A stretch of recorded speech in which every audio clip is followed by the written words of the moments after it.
Hello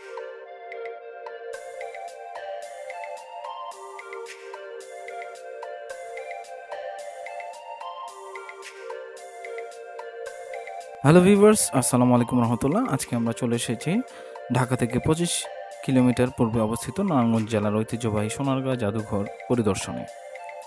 মনোরম ও শ্যামল পরিবেশে ঘেরা এই জাদুঘর দেখতে আমাদের সাথেই থাকুন।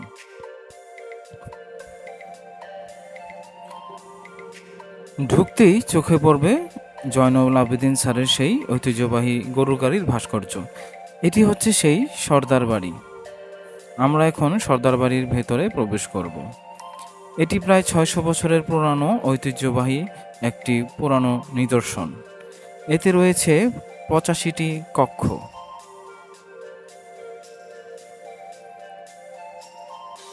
প্রায় 27,400 বর্গফুট এলাকা জুড়ে এই সর্দার বাড়ির অবস্থান।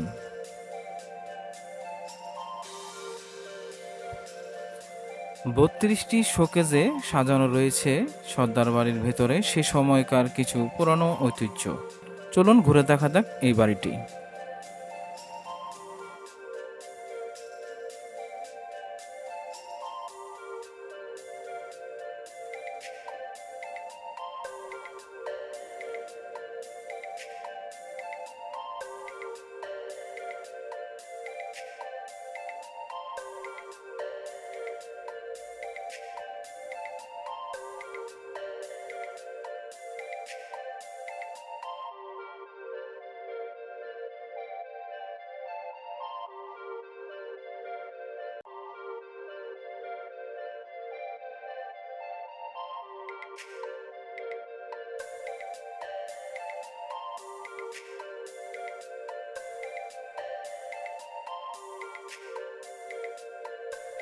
সর্দার বাড়ির এই পোর্শনটাতে, এই রুমটাতে আমরা দেখতে পাচ্ছি ওই সময়ের কিছু চিত্রাঙ্কন করা তৈজসপত্র আছে, কলসি এবং এই ঘোড়া।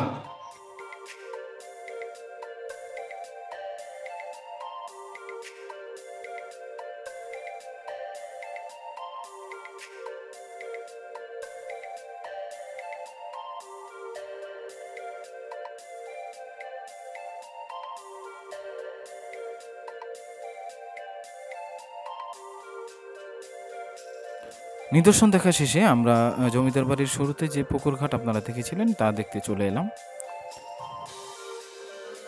ঘোড়ার উপর সৈনিক, দুই পাশে দুই ভাস্কর্য এই পুকুর ঘাটকে আরও সৌন্দর্যমণ্ডিত করে তুলেছে।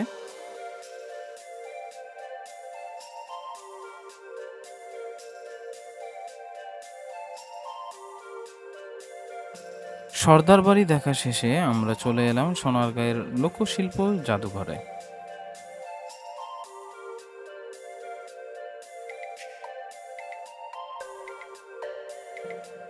বাংলার প্রাচীন রাজধানী সোনারগাঁয়ে এখন রয়েছে এই জাদুঘর।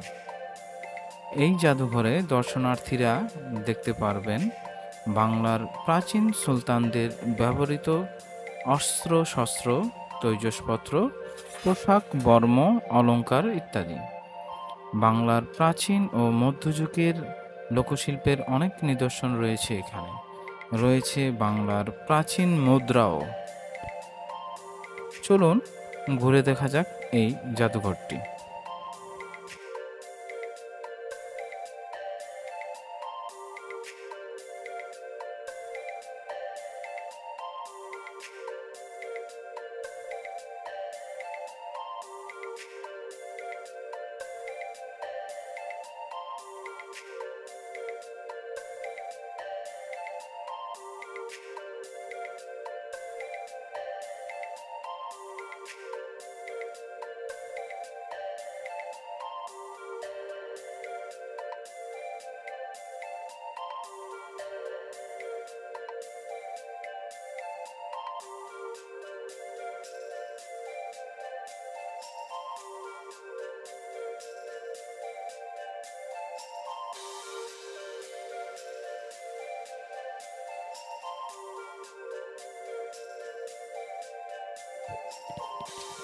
এখানে সে সময়কার কিছু দৃশ্য সে সময়কার কিছু পরিবেশ এখানে ভাস্কর্যের মাধ্যমে ফুটিয়ে তোলা হয়েছে।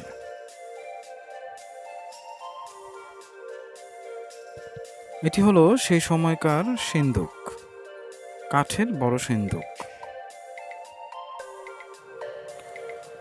ভিউয়ার্স, ঘুরতে ঘুরতে চলে আসলাম আমাদের এই জাদুঘরের তাঁত শিল্প যে বিভাগ রয়েছে এই সেকশনটাতে।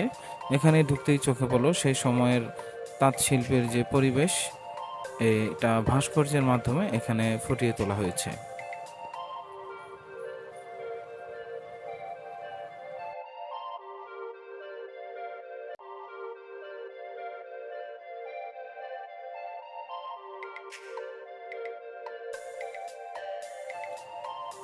এখানে রয়েছে তাঁত শিল্পের বিভিন্ন কারুকাজ করা বস্ত্র, রয়েছে মৃৎশিল্প,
এখানে রয়েছে সেই সময়ের ব্যবহৃত কিছু প্রাচীন তৈজসপত্র, যা আমাদের ঐতিহ্যের একটি গুরুত্বপূর্ণ অংশ।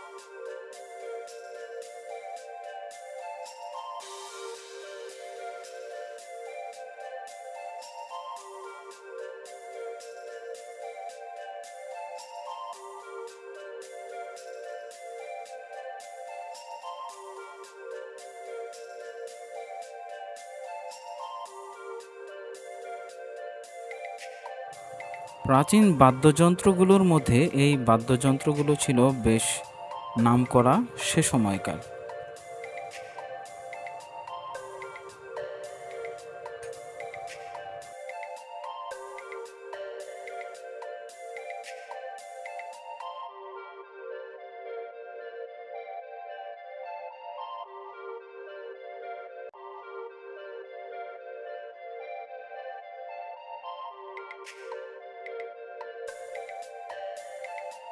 বাংলার ঐতিহ্য পালকি, এই পালকি দিয়েই জাদুঘরের পরিদর্শন আজকের মতো শেষ করলাম।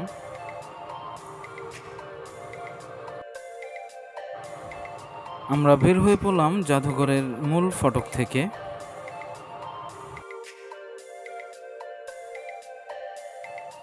প্রিয় দর্শক, প্রাকৃতিক সৌন্দর্যে ঘেরা সোনারগাঁ জাদুঘর উপভোগ করতে চাইলে আপনাকে অবশ্যই সোনারগাঁ জাদুঘরের আশেপাশের প্রাকৃতিক পরিবেশের সৌন্দর্যপূর্ণ স্পটগুলো অবশ্যই ঘুরে দেখতে হবে।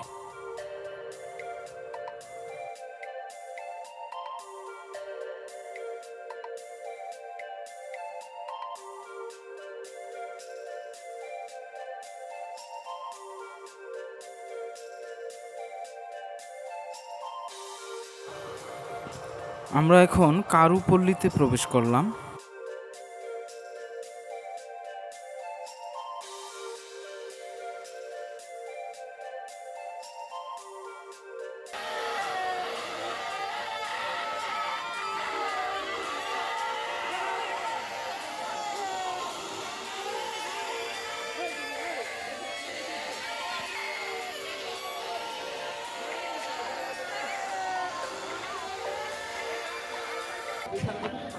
আমরা এখন আছি সোনারগাঁয়ের সেই লোকশিল্প যে এরিয়াটা, এই এরিয়াতে আমার সাথে আছে সায়েম। সায়েম, আজকে সোনারগাঁ ঘুরতে এসে কিরকম লাগতেছে তোমার? আলহামদুলিল্লাহ অনেক ভালো লাগতেছে। এখানে গরম কিরকম আজকে? তীব্র অনেক। হ্যাঁ দর্শক, আজকে অনেক গরম। এই গরমকে উপেক্ষা করেও শুধুমাত্র আপনাদের জন্য আমরা ছুটে চলে এসেছি সোনারগাঁয়ে এই জাদুঘরে। ঈদের ছুটি শেষ, তবুও এখানে অনেক দর্শনার্থীর ভিড় আছে, প্রচুর গরম।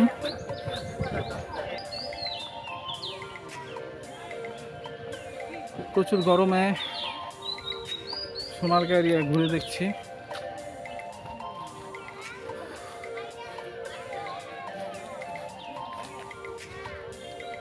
সোনারগাঁ জাদুঘরে যারা আসবেন তাদের জন্য একটা ইনফরমেশন, সেটা হচ্ছে আপনি এখানে সোনারগাঁ জাদুঘরে যখন আসবেন তখন জমিদার বাড়ি এবং সোনারগাঁ জাদুঘরে ঢোকার যে এন্ট্রি ফি 50 টাকা এবং জমিদার বাড়ির এন্ট্রি ফি হচ্ছে 100 টাকা। এই 150 টাকা নিয়ে আপনারা ঢুকবেন এবং সর্বপ্রথম আপনারা জমিদার বাড়িটি ঘুরে নেবেন যাতে সময় নষ্ট না হয়। সেখানে আপনার আধা ঘন্টা সময় দেয় জমিদার বাড়িটি ঘোরার জন্য।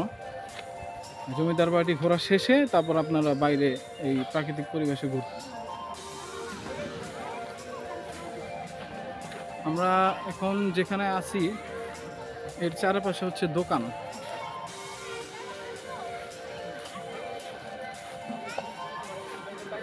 একটু মজার জিনিস দেখাই আপনাদের। বায়োস্কোপ, এইটা হচ্ছে সেই বাংলার ঐতিহ্যবাহী বায়োস্কোপ।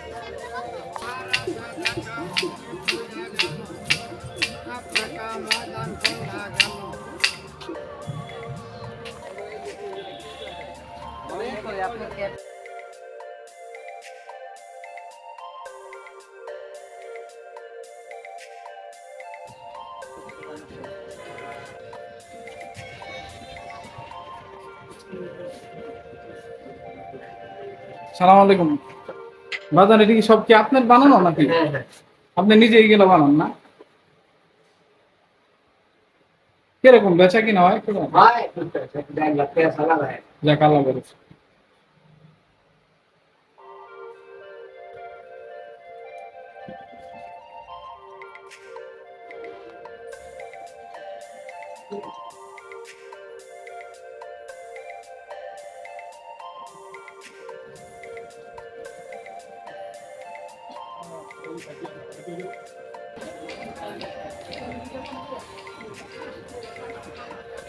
এই স্টলগুলো থেকে আপনারা শপিং করতে পারেন আর কি। সোনারগাঁয়ের ঘোরার পর্ব শেষ। এখন আমরা সোনারগাঁ জাদুঘর থেকে বের হয়ে যাব।